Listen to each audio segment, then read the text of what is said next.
Certamente o Senhor, o soberano, não fará nada sem revelar o seu plano aos seus servos, os profetas. O leão rugiu, quem não temerá? O Senhor Deus falou, quem não profetizará? O rugir do leão.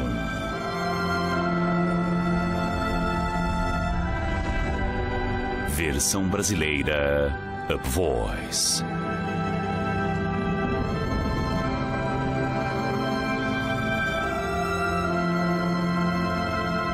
Deixe-me convidá-lo para uma jornada de revelação que acredito pode mudar sua vida, sua igreja e seu destino para sempre. Esta jornada profética começou para mim como uma visão que tive várias vezes. Cada vez que eu tinha esta visão, ela terminava da mesma forma. Suas palavras finais, termine a reforma, ficaram gravadas em minha mente. Levei 20 anos para conseguir interpretar isto. Mas quando chegou, foi como um rugido. Quando o leão ruge, ele está declarando soberania sobre o seu território. Ele está chamando suas leoas para perto dele. Ele está avisando para os intrusos que seu território não será compartilhado. Ele sabe que o banquete está por vir. Eu ouvi o rugido, e era o rugido do Senhor. Ele é o leão. Ele é o leão da tribo de Judá. Ele está declarando seu domínio sobre o território. Ele está chamando sua igreja para o seu propósito do fim dos tempos. Ele está vendo sua vitória final e a glória que se seguirá depois.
A primeira vez imaginei que era o rugido de aplausos para o grande finale do fim dos tempos. Anos se passaram antes que eu descobrisse sobre realmente o que era. Foi sobre uma grande decepção sendo finalmente derrubada. Séculos atrás houve um momento em que esta decepção poderia ter sido exposta, mas tragicamente a oportunidade foi deliberadamente evitada. E porque permaneceu oculta, os efeitos insidiosos desta grande decepção continuam até hoje. E como eu descobri, a conspiração demoníaca que foi conivente ao longo da história vai além de tudo para conseguir o acerto de contas. O mal que está por trás dela tem causado uma consequência além de toda a estimativa. Somente quando esta mentira sinistra for exposta, uma promessa antiga e fundamental para a igreja pode ser cumprida. A visão era muito curta, mas não conseguia tirá-la da minha mente. Ano após ano, ela voltava à minha memória.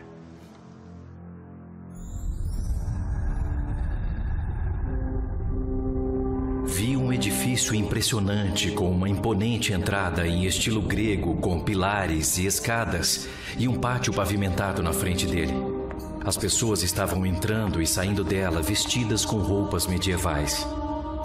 A imagem em seguida passou para dentro do prédio, onde acontecia uma reunião como nos dias de hoje.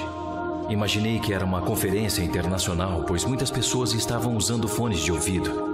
E sempre a visão terminava com as mesmas palavras: termine a reforma.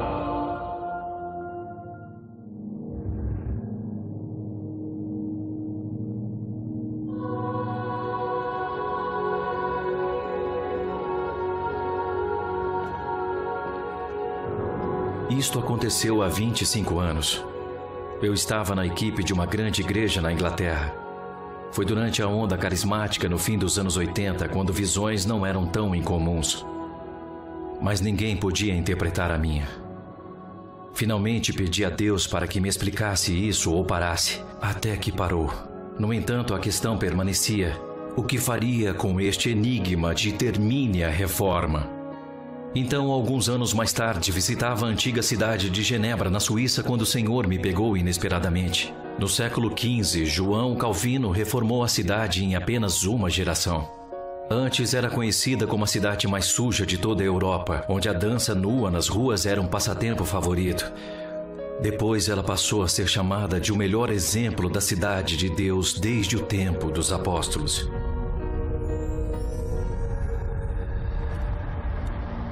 Enquanto eu passava por uma esquina, eu fiquei chocado. Lá entendi o último detalhe da minha visão. Era o próprio edifício que tinha visto em minhas visões. A Catedral de Saint-Pierre, onde Calvino pregou a reforma.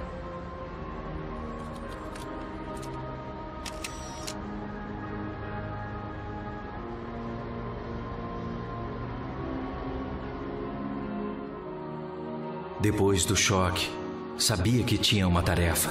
Adicionar alguma coisa na reforma parecia fantasioso, mas era algo que tinha que conseguir.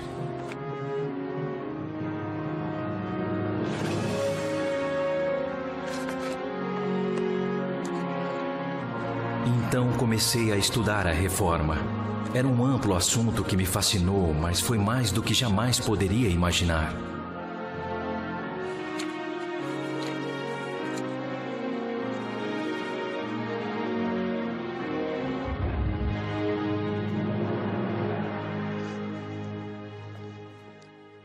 No entanto, uma coisa se destacou. Foi assim que o Evangelho recém-recuperado trouxe a salvação para as massas, não apenas espiritualmente, mas também fisicamente. A vida era cruel na Europa medieval. E no topo de tudo, a Igreja Católica acrescentou novas sobrecargas. O medo de espíritos malignos, purgatório e condenação eterna prevaleceu. As pessoas estavam clamando: como nós podemos estar bem com Deus? Com certeza existe uma maneira melhor de viver. Qual o melhor jeito de cuidar das famílias? Como cuidar dos pobres?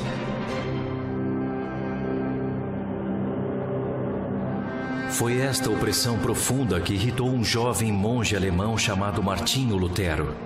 Isto o levou a procurar a Bíblia para uma resposta.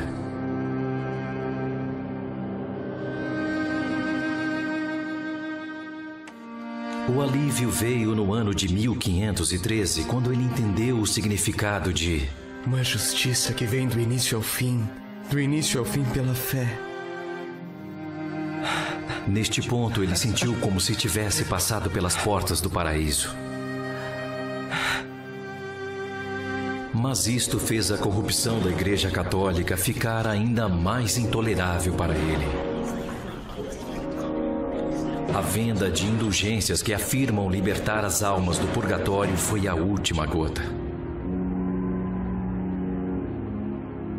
Então, para desafiar a Igreja, ele dividiu seus pensamentos em 95 teses diferentes e em seguida as fixou na porta da Igreja Castelo em Wittenberg.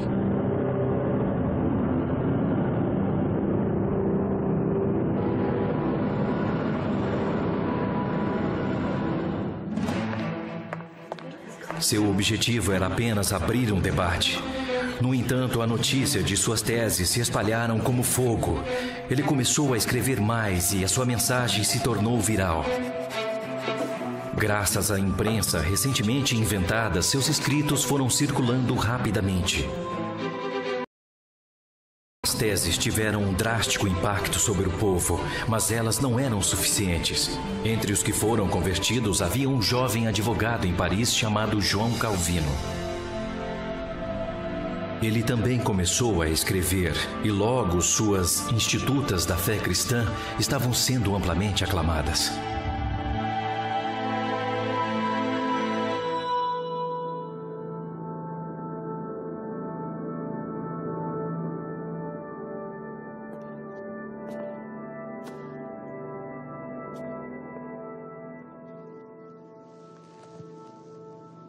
Em 1536, o que só pode ser descrito como uma coincidência de Deus, as viagens de Calvino foram desviadas por Genebra. Os cidadãos tinham acabado de expulsar as autoridades católicas, fato que os deixaram sem liderança, mas abertos para a reforma. Sendo bem conhecido por conta de suas institutas, os genebrenses imploravam a Calvino para ficar e governar a cidade. Por esse motivo, ele concordou após relutar muito, e surgiram momentos difíceis, tanto para ele quanto para Genebra. Mas através da aplicação fiel e rigorosa aos preceitos bíblicos, Calvino reprimiu a corrupção e impôs a sua visão de uma cidade visível de Deus. Genebra tornou-se rapidamente um modelo funcional da relevância do Evangelho em todas as áreas da vida. O caráter foi inteiramente baseado em retidão com Deus, sem um padre intermediário. Foi completamente pela graça e totalmente através da fé. As respostas que antes eram encontradas na tradição da igreja, agora eram achadas na Bíblia, porque na Bíblia eram valores para toda a vida. Estes valores traziam a responsabilidade individual, a educação para todos, cuidados com os pobres, a prestação de contas com o governo e muito mais. Para aqueles que conheceram a antiga Genebra, sua transformação foi drástica. Sua influência logo se espalhou, já que ficava no meio de rotas comerciais que funcionavam tanto norte-sul quanto leste-oeste. Então, esta pequena cidade-estado, construída sobre os princípios bíblicos, tornou-se um modelo que poderia funcionar para toda a nação.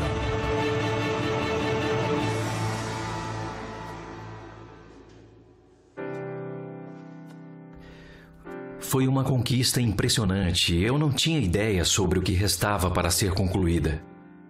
Muitas coisas foram manifestamente incompletas. Mas isto não foi surpresa, já que não havia tanta coisa para fazer e tão poucos reformadores para realizar.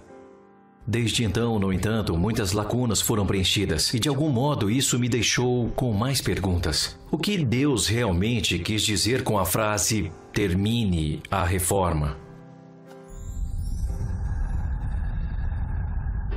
Então, um dia me deparei com uma história que me fez ligar alguns pontos. Genebra tornou-se uma cidade de abrigo para os refugiados da Reforma Protestante.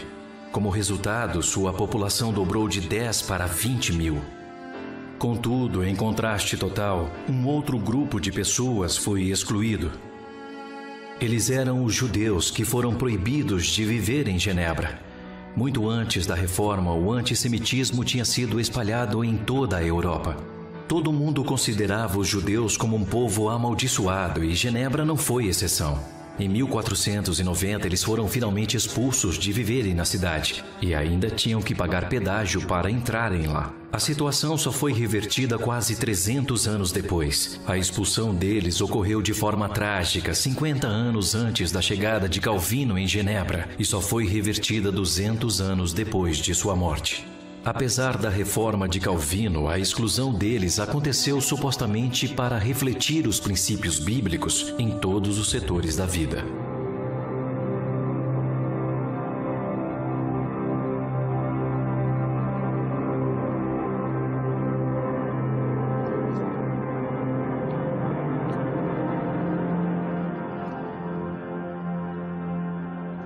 Independente de tudo que a reforma mudou, o antissemitismo não foi tocado por ela. Calvino não usou seu modelo de cidade de Deus para resolver a questão.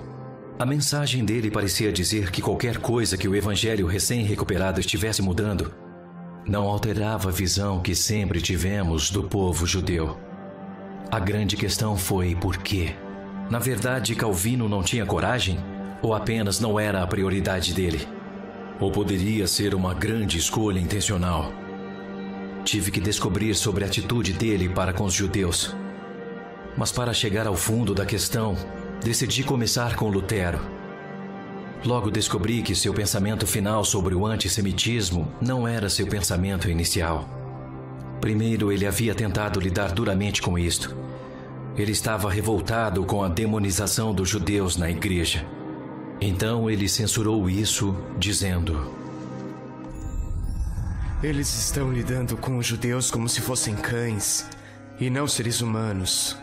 Eles os amaldiçoaram e apreenderam a riqueza deles. Gostaria de pedir a todos para lidarem gentilmente com os judeus e que os instruíssem nas Escrituras. No caso de esperarmos que eles venham até nós, poderíamos recebê-los com bondade e também deixá-los viver em completa harmonia conosco. Mas e se alguns permanecerem obstinados, o que faremos? O Vaticano o chamou de meio judeu por isso. Lutero jogou o jogo deles e respondeu: Eles, os judeus, são irmãos de sangue do nosso Senhor. Se fosse conveniente se vangloriar da carne e do sangue, os judeus pertencem a Cristo mais do que nós. Por isso, meus queridos papistas, peço que quando estiverem cansados de me acusar de ser um herege, que comecem a me insultar como judeu. No entanto, os judeus não se converteram como Lutero esperava. Ele ficou indignado. Ele virou-se amargamente contra eles e os amaldiçoou. Queimem suas sinagogas e escolas. O que não irá queimar, enterrem. Que nem pedra nem lixo permaneçam.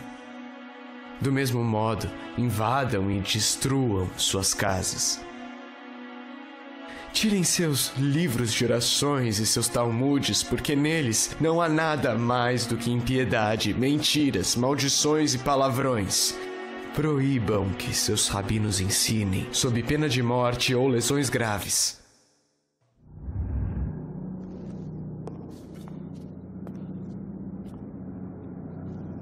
Alguns atribuíram sua amargura à sua saúde debilitada, mas esta declaração saltou aos meus olhos. Podemos esperar que eles venham até nós. Isto expôs a visão de Lutero sobre os judeus e como a igreja estava rodeada de gentios. Ele acreditava que os judeus tinham que se juntar à igreja gentia a fim de receber a salvação. Obviamente, em sua mente, a igreja havia substituído os judeus como o foco dos propósitos de Deus. Eles já tiveram suas chances, porém, eles não vieram até nós. Inicialmente, eles eram a nação escolhida por Deus, mas agora eles não eram mais. Percebi que se esta também foi a visão de Calvino, isto explicava como uma Genebra livre dos judeus teria sido mais conveniente, para que eles implantassem seu modelo de cidade de Deus. Isto me levou a procurar mais fundo. Logo tornou-se claro que Calvino havia estudado a história de Israel muito bem. No entanto, a julgar por algumas de suas citações, ele diferenciou claramente a importância atual deles com a do passado.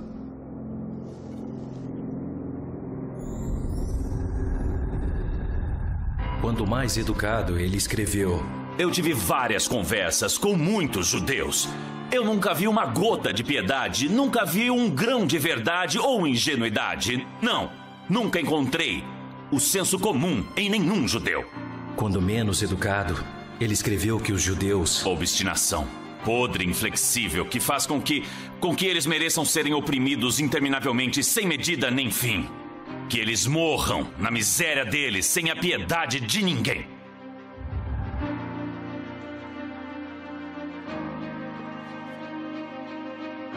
Então verificou-se que Calvino estava na mesma página que Lutero sobre os judeus que não tinham vindo até nós.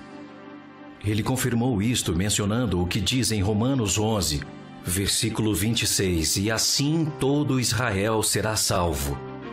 O comentário de Calvino foi que o Israel de Deus é o que Paulo chama de igreja. Usando Gálatas 6, versículo 16, que fala do Israel de Deus, ele reforçou sua posição e disse: Existem duas classes que levam este nome. A suposta Israel, que parece ser tão à vista dos homens, e o Israel de Deus.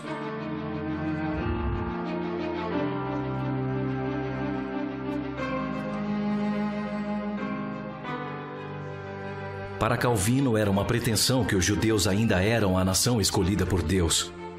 Com isso, ele deu a entender que Deus havia transferido todas as alianças e promessas para a igreja, e que ela tinha se tornado uma versão melhorada de Israel. Isto significa que, nas últimas palavras de Lutero, uma vez que os judeus rejeitaram a Jesus, as únicas coisas que lhes restam são as maldições que estão na Bíblia, mas nenhuma promessa de bênção.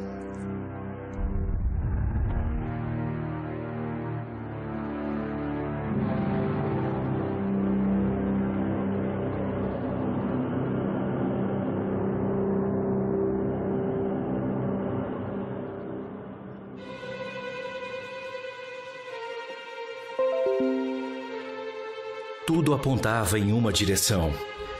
A mensagem que a igreja tinha substituído Israel foi costurada do evangelho recém-descoberto. Como os judeus eram vistos como um povo amaldiçoado e a vida das pessoas havia mudado radicalmente, ninguém contestou isso. Então, uma vez que isso foi passando de uma geração da igreja para outra, a mensagem se tornou cada vez mais estabelecida como a verdade. No entanto, isto não era de modo algum uma garantia da verdade. Lutero e Calvino poderiam estar enganados. Poderia, então, a reforma estar incompleta? E se for assim, onde foi que tudo começou? Era como achar um vazamento no subsolo, sabia que teria que chegar à sua fonte. Quanto mais cavei, percebi que estava enterrada no fundo da história. Finalmente foi revelado que a mesma posição havia sido tomada 1000 anos antes. Respeitados líderes da igreja primitiva, como o bispo Hilário de Poitiers, do 4º século em diante, disseram: Não irei comer com os judeus. Os judeus são um povo que sempre persistem na iniquidade e glorificam a fraqueza. Jerônimo, que foi um produtivo autor e um sacerdote poderoso, mais tarde reconhecido como santo, escreveu que nunca poderia haver expiação para os judeus, pois Deus sempre os odiou. Eles foram os assassinos de Cristo. Os cristãos devem sempre odiar os judeus. Bispo João Crisóstomo, que era verdadeiramente muito respeitado como um teólogo, publicou 8 sermões expressando seu intenso ódio contra os judeus, dizendo: Porque Deus odeia os judeus, e é dever dos cristãos odiá-los também. A sinagoga é pior do que um bordel. É um covil de patifes e é uma fábrica de animais selvagens.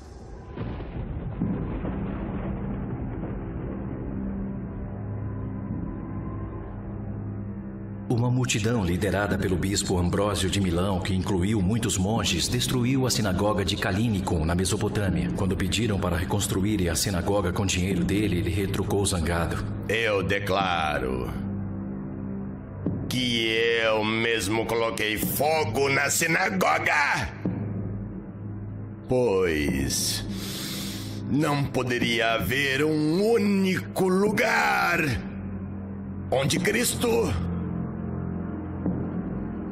foi rejeitado. Agostinho de Hipona, um bispo conhecido como um dos maiores pensadores cristãos de todos os tempos, disse: Os judeus foram os filhos de Deus, mas agora eles são os filhos de Satanás. A verdadeira imagem dos hebreus é Judas Iscariotes, aquele que vendeu o Senhor por prata. O judeu nunca poderá entender as Sagradas Escrituras e sempre carregará a culpa pela morte de Jesus. Os escritos de Agostinho foram altamente influentes no desenvolvimento do cristianismo ocidental. Para estes podem ser adicionadas as palavras de Eusébio, Hipólito e muitos outros, mas todos eles poderiam estar errados. E se este foi o caso, então a decepção foi imensa além das palavras. As escrituras sobre as promessas de Deus para Israel como uma nação continuavam vindo à minha mente. Eu vos tenho amado com amor eterno. Se os céus em cima puderem ser medidos e os alicerces da terra embaixo puderem ser sondados, então eu rejeitarei os descendentes de Israel por tudo que eles têm feito, diz o Senhor. Quanto ao Evangelho, eles são inimigos por causa de vocês, mas quanto à eleição, são amados por causa dos patriarcas, pois os dons e o chamado de Deus são irrevogáveis. Se os reformadores estavam certos e Deus havia retirado suas promessas aparentemente irrevogáveis a Israel, levantou-se algumas questões muito preocupantes.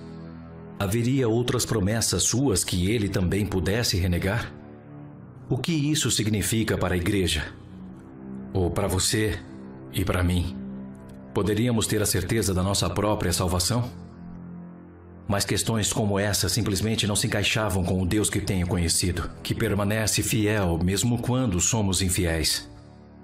Eu só podia concluir que a ideia de que a igreja tinha substituído Israel foi fundamentalmente falha.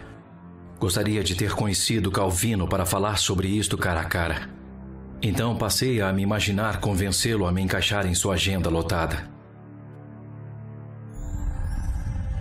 Fiquei um pouco nervoso, mas respirei fundo e comecei.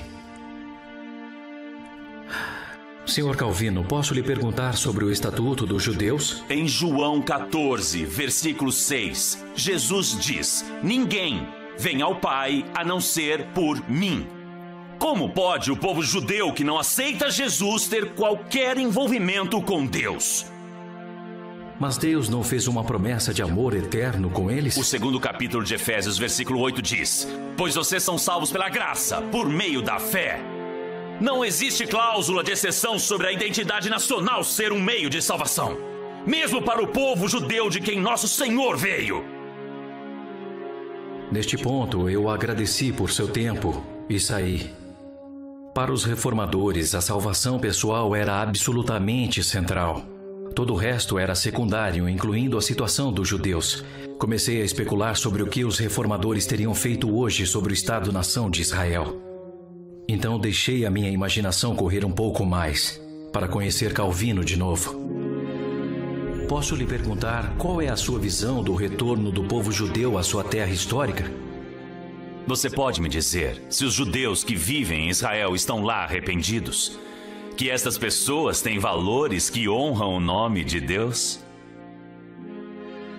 Percebi que, apesar dele me pressionar sobre se esta nação realmente se parecia com o povo escolhido de Deus, ele ainda estava lutando para explicar isto como um acidente da história. Realmente houve perguntas difíceis e eu precisei de sabedoria. Seria tanto calunioso como arrogante sugerir que os reformadores e nomes famosos da história da igreja primitiva não estavam apenas equivocados, mas na verdade enganados. Para o meu alívio, a direção veio nessas palavras: não cogite uma acusação contra um ancião, a menos que seja trazida por 2 ou 3 testemunhas.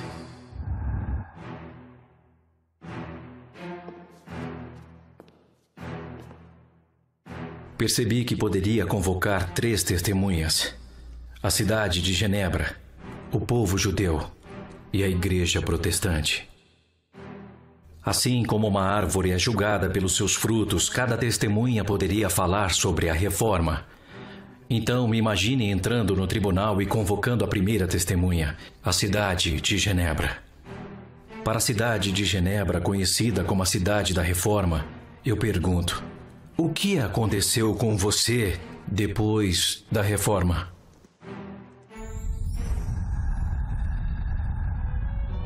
Nas 2 próximas gerações, continuamos sendo liderados por Calvino.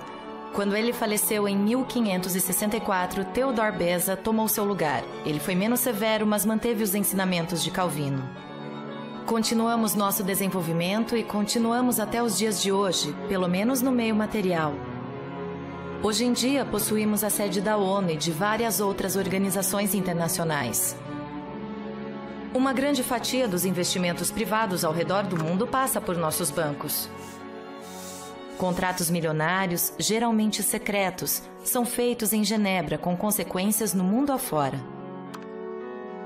Apesar de sermos pequenos em termos de área, ainda temos uma influência bem maior em comparação com o nosso tamanho. Mas espiritualmente não mudamos muita coisa. Na verdade, estamos estagnados há séculos, desde o último reavivamento no século XIX.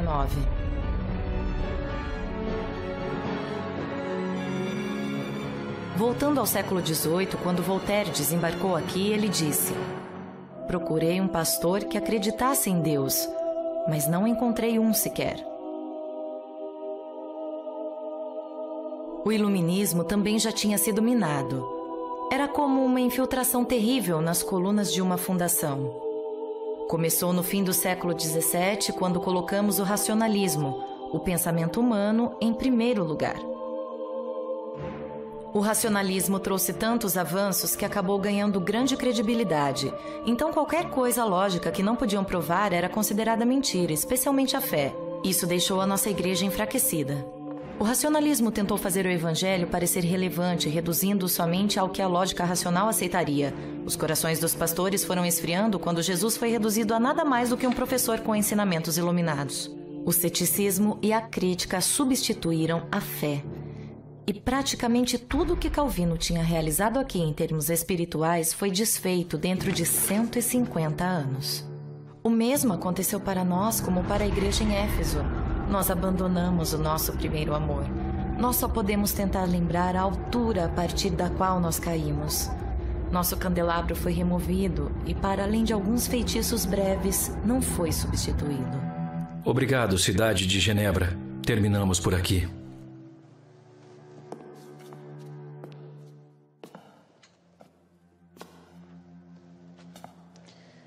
Convoco agora a segunda testemunha, o povo judeu. Ao povo judeu eu pergunto: o que aconteceu com você após a reforma?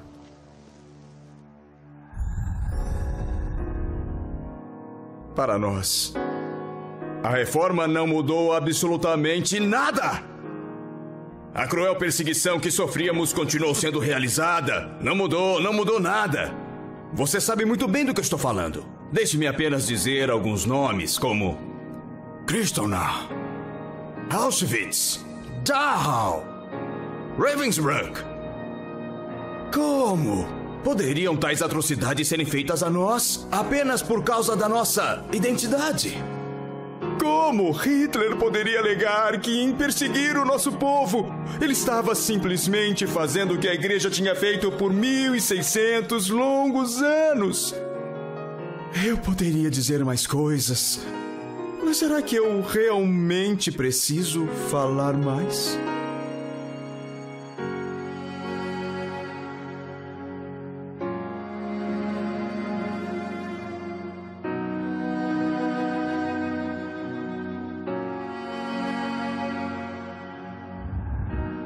Creio que não precise. Respeitamos profundamente o seu testemunho, povo judeu.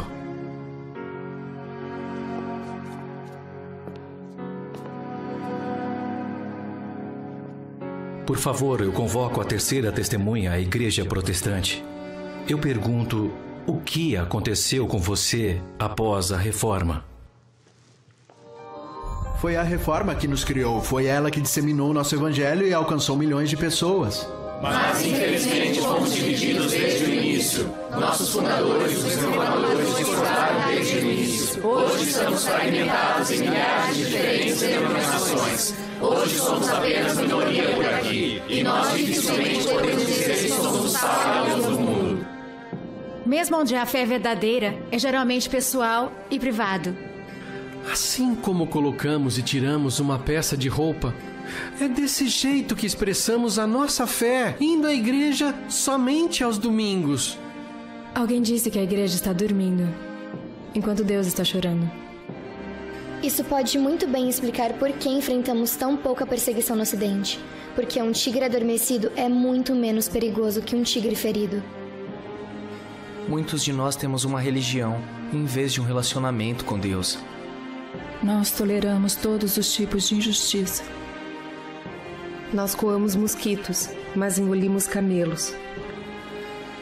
Deveríamos estar rugindo como um leão, mas a verdade é que estamos apenas fazendo um zumbido. Obrigado, Igreja Protestante, por sua honestidade. A prova era inegável. Apesar de sua incrível conquista, a reforma era gravemente falha e terrivelmente incompleta. Deixei o tribunal com o coração amargurado. Eu só imaginava o quão diferente teria sido se os reformadores tivessem enfatizado a imagem de Paulo em Romanos 11, que descreve como os crentes foram levados para Israel. Ao invés deles vindo até nós, nós é que deveríamos ter ido até eles. Isso certamente estaria de acordo com os propósitos de Deus para Israel. E que diferença teria feito a Genebra, ao povo judeu e para a igreja? Para Genebra, o lema de Calvino, Post tenebras lux, ou luz após a escuridão, acabou se tornando verdade. E se Deus quisesse usar novamente essa cidade como exemplo para o mundo, desta vez em face ao iluminismo, Poderia ter modelado como aplicar limites para o pensamento racional, ao invés de deixá-lo destruir os pensamentos sobre tudo. 150 anos de submissão aos propósitos de Deus para os judeus teriam sido um ótimo treinamento para isso. Porque em Isaías 55, versículo 8, Deus diz: "Pois os meus pensamentos não são seus pensamentos, nem os seus caminhos são os meus caminhos." Se Genebra dobrasse seus joelhos aos ensinamentos de Deus sobre o povo judeu e continuasse a persistir nisso, a sua igreja poderia ter resistido ao iluminismo. Também poderia ter descoberto que Deus tinha um propósito que, além de espiritual, era material. Quanto aos judeus, muitas violações contra eles poderiam não ter ocorrido. Eles poderiam ter sido menos preconceituosos contra o cristianismo e mais abertos para o evangelho. A nação de Israel poderia também estar sob menos pressão hoje, se a igreja tivesse entendido o seu significado. Mas, em seguida, para a igreja, o que aconteceria se tivessem entendido o significado de ser inserida em Israel?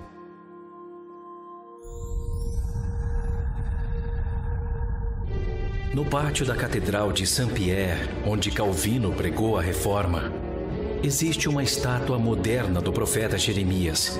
Curiosamente, o seu rosto se apartou do edifício, como se ele não pudesse suportar olhar para ele. Eu quis saber como a palavra de Deus por meio dele pode se aplicar à igreja de hoje. Devido ao povo de Deus estar enganado, ele profetizou: "Eles se cansam em pecar, de opressão em opressão, de engano em engano.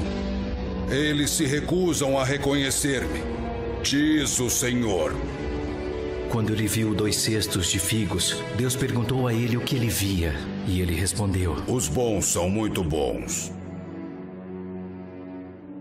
mas os ruins são tão ruins que mal podem ser aproveitados."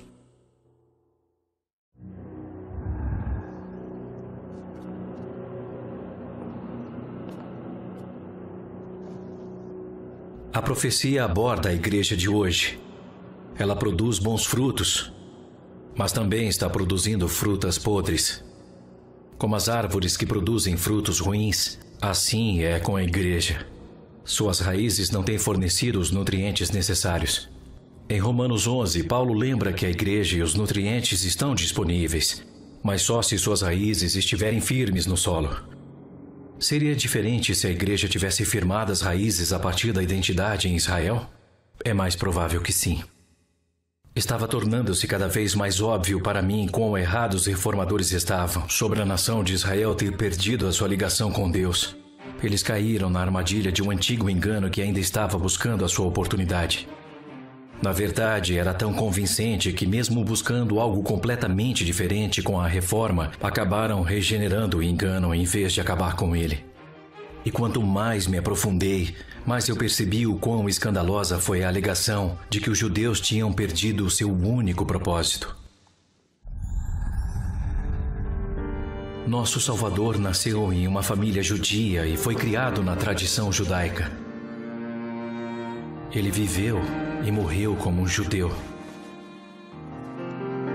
Os apóstolos, os primeiros crentes e as Escrituras foram todos judeus. Na verdade, o concílio em Atos 15 queria entender se o evangelho também era para os gentios. O fato é que sem o Messias judeu e seus discípulos judeus, não existiriam igrejas cristãs hoje em dia. Para Satanás atacar o judaísmo da fé cristã realmente era visando a jugular. Foi para perpetuar a mentira mais astuta de todos os tempos. A conspiração foi tão profunda e tão longe que até expurgou o nome hebraico do nosso Senhor. E de fato todos os outros nomes em hebraico nas Escrituras, substituindo-os com nomes gentios. Hoje muitos crentes sequer reconhecem o nome verdadeiro do seu Salvador, Yeshua, que em hebraico significa salvação do Senhor. Este golpe para encobrir sua persona, dando-lhe um nome gentílico, revela como conspirador o diabo realmente era.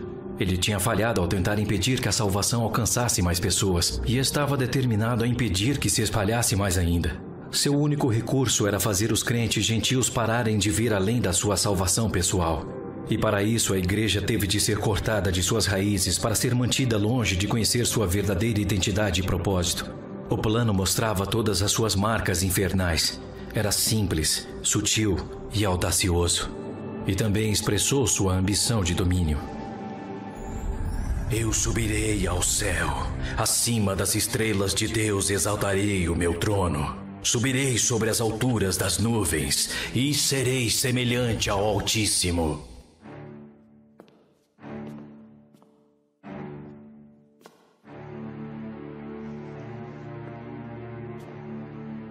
O plano do diabo também foi projetado para ferir a nação que Deus havia criado, e isso o irritava. Isso é claramente demonstrado quando ele sussurra para a igreja. Deus realmente disse que Israel ainda é significativa? A inferência era que se a salvação era pessoal e exclusivamente através de Yeshua, isso era a única coisa que importava. Ao deslocar Israel, a igreja foi elevada. Acreditaram nessa mentira e perderam de vista a sua verdadeira identidade e herança. O poder inicial diminuiu e a igreja ia em direção à religiosidade. Ele tinha o controle sobre o evangelho enfraquecido e degenerou seu fruto. Quanto mais a igreja enfraquecia, menos objetiva se tornava e o sofrimento dos judeus parecia justificado. Até o momento da reforma, essa mentira estava tão enraizada que não foi vista no radar. Enquanto a mentira se entranhava no evangelho reformado, o diabo ganhou um novo fôlego de vida. E até hoje ele molda a compreensão de muitos crentes, que simplesmente não percebem o quão insidioso este antigo pensamento realmente é. Então, o que devemos fazer para anular este poder do inferno, uma vez que este enganou até os líderes da igreja primitiva, os reformadores? Bom, o poder do diabo para enganar nunca deve ser subestimado, mesmo estando próximo à sua destruição total.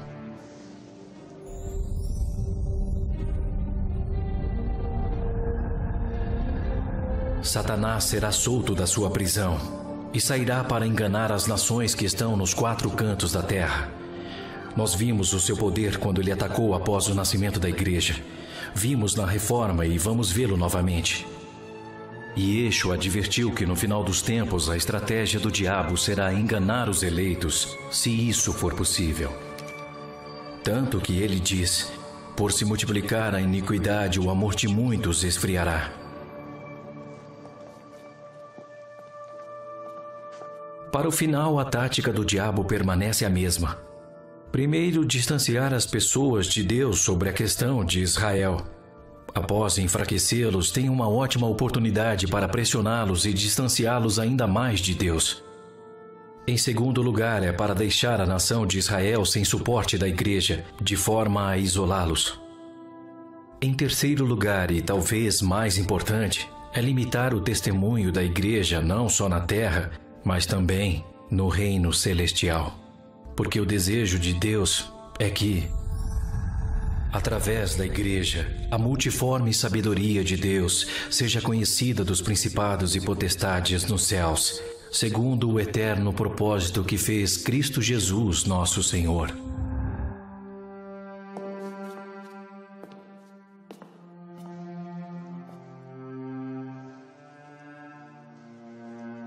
Quanto mais profundo eu ia, mais claro ficava o que precisava ser corrigido para completar a reforma.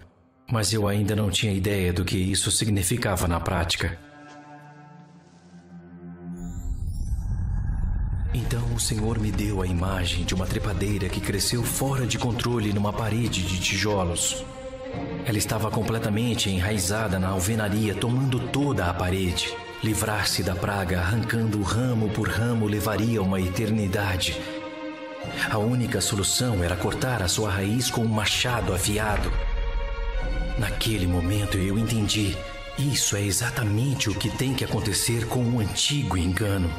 Se tentarmos apanhar cada pergunta difícil sobre o significado de Israel, estaremos parados na mentira para sempre. O machado tem que ir à raiz da mentira.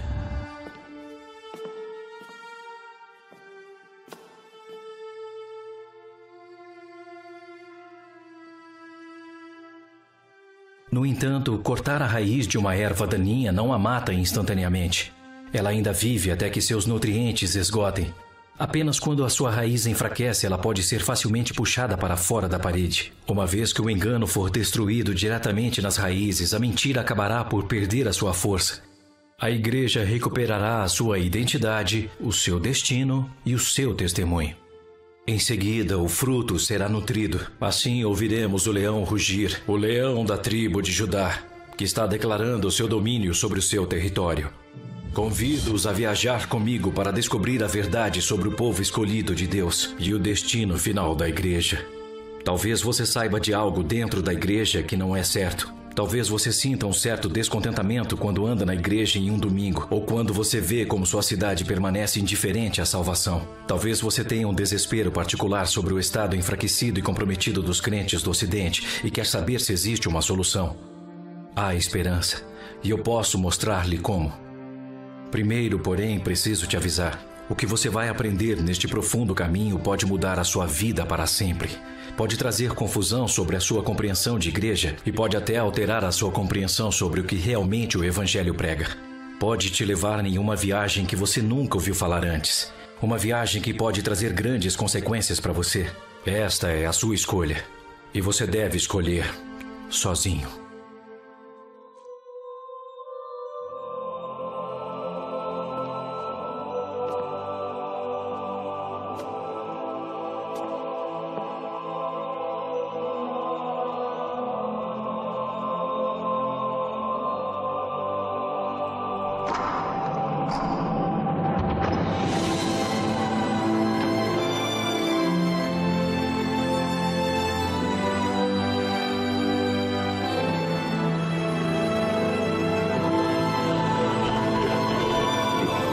Incêndio por causas naturais causou uma grande destruição. A bolha imobiliária está afetando todo o país. O número de moradores de rua cresceu mais a cada ano. Nas manifestações, 3 crianças acabaram sendo atingidas. Pessoas sobrevivem morando no lixão. A polícia suspeita de um homem.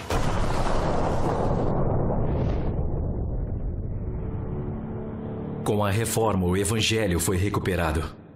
Mas algo fundamental permaneceu desconhecido. E isto é a verdadeira identidade da igreja. Através de uma mentira antiga, o diabo se manteve escondido. Assim, a igreja continuou em uma bolha sem olhar para fora, alheia à sua relação com Israel. E isso teve implicações enormes. Não menos importante foi a grande ilusão de que a igreja era independente. E ainda pior, de que ela tinha substituído Israel. A igreja, portanto, não tinha ideia de sua identidade. Muito menos de como seu destino e testemunho precisavam ser interligados com Israel.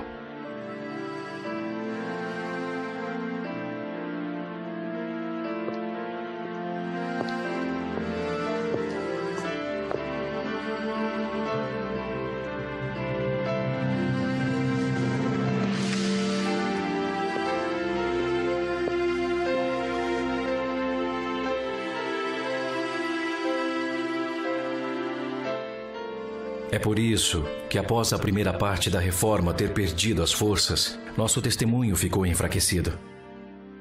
E por isso que hoje, em vez de rugindo como leão, a igreja aparece e soa como leão que perdeu suas garras e cordas vocais. Assim, a reforma precisa ser concluída. Para que isso aconteça, um trabalho crucial ainda precisa ser feito. Os enganos dos antepassados têm de ser arrancados e jogados fora. As suas consequências têm de ser destruídas e derrubadas. Então, se a igreja deseja recuperar a sua identidade verdadeira, é necessário que se construa novamente. Para que isso aconteça, há 3 coisas que precisamos compreender. Em primeiro lugar, precisamos saber por que a igreja não pôde substituir Israel nos propósitos de Deus. Em segundo lugar, precisamos ver como a nação física de Israel e o corpo espiritual da igreja estão interligados nos propósitos de Deus.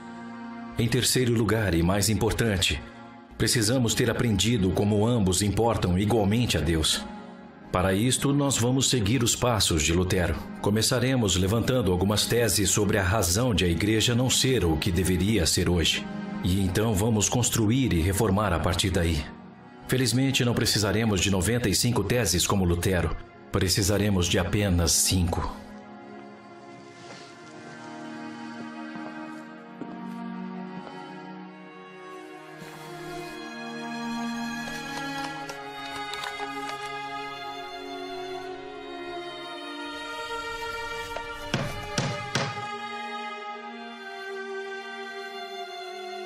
Tese número 1.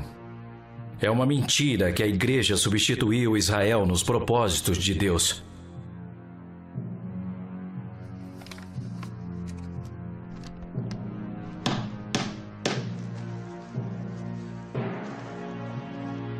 Tese número 2. O fracasso para expor essa mentira de tantos anos distorceu o evangelho da reforma.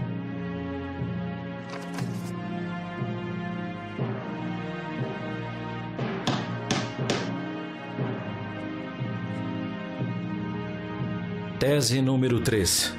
Esse engano continua a ferir tanto a Igreja como o povo judeu.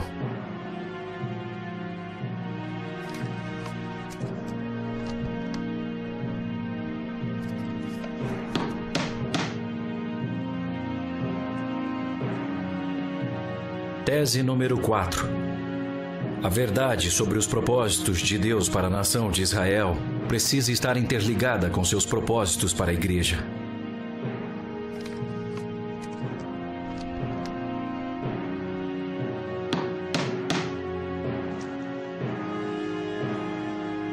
Tese número 5. A aceitação generalizada da verdade terá muitas consequências, tanto para a Igreja quanto para a salvação de toda Israel.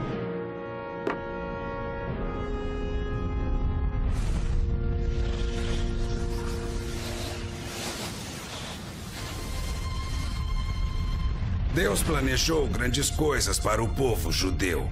Em Gênesis 17, versículo 7, ele promete: eu estabelecerei a minha aliança entre mim e ti, por aliança perpétua, e a tua descendência depois de ti.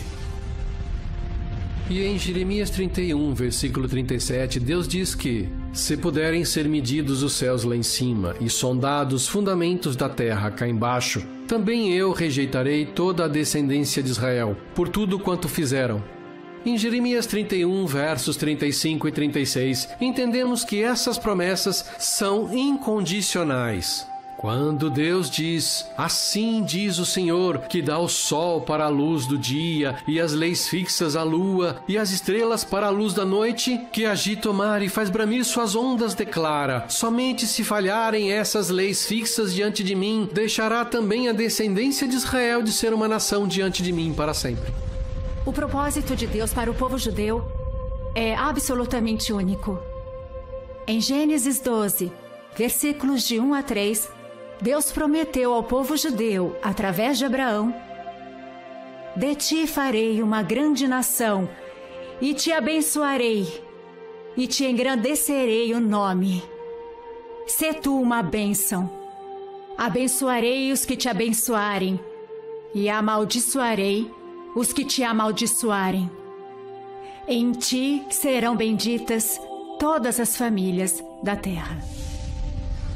A intenção de Deus é que Israel irá refletir sua luz em um mundo escuro, a tal ponto que as nações dos gentios vão implorar por salvação em vez de escuridão. Em Isaías 49, versículo 6, Deus promete: também te dei como luz para os gentios, para seres a minha salvação até a extremidade da terra. Israel foi criada para trabalhar da mesma forma que acabamos com a escuridão em um quarto. Nós não empurramos a escuridão, nós simplesmente acendemos a luz.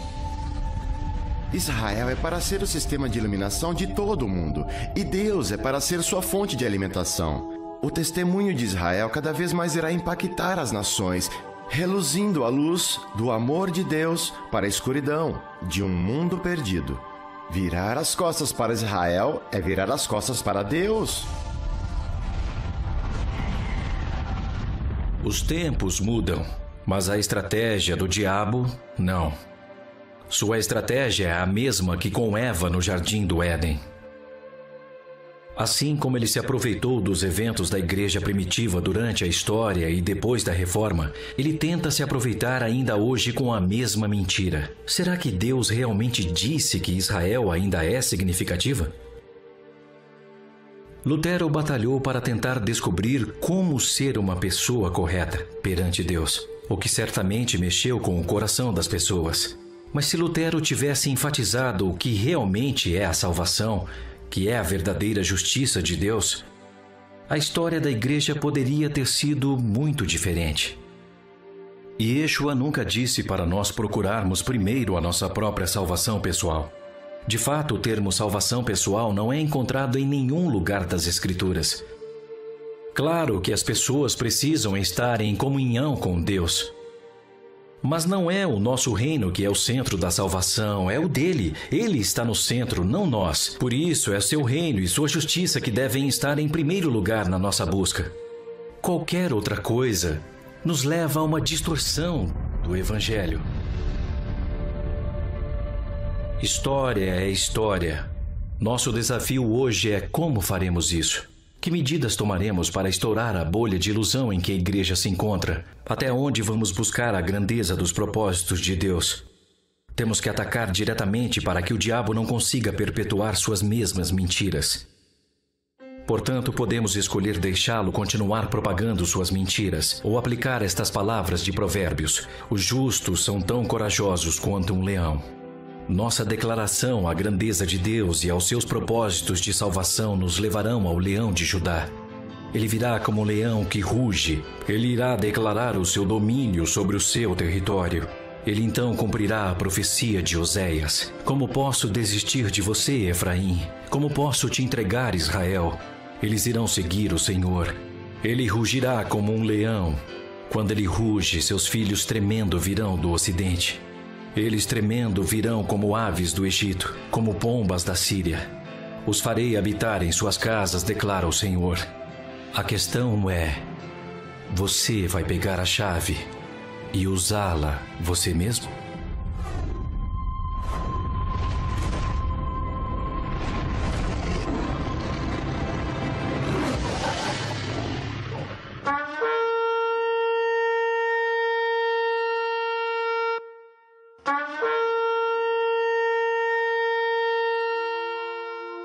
Muitas pessoas acham que a razão para o antissemitismo ferrenho nas igrejas ao longo de 2 milênios é porque Jesus veio ao mundo pelos judeus. E o inimigo ficou enfurecido com o povo judeu porque Jesus foi criado com eles. E isso está apenas parcialmente correto. Mas tem algo que chama muito mais atenção. Como, por exemplo, de acordo com Amós, no capítulo 9, Deus diz: naquele dia reconstruirei o tabernáculo de Davi. A palavra tabernáculo em hebraico quer dizer lar ou família. E naquele dia Deus reconstruiria a família de Davi, o povo judeu. E ele diz que Israel conquistaria o remanescente das nações. Mas não é só o remanescente das nações, porque Amós tenta descrever o que ele viu com seus olhos, mas ele não compreendeu que aquilo seria a maior seara de almas em toda a história do mundo. É isso que Deus quer: a salvação do mundo.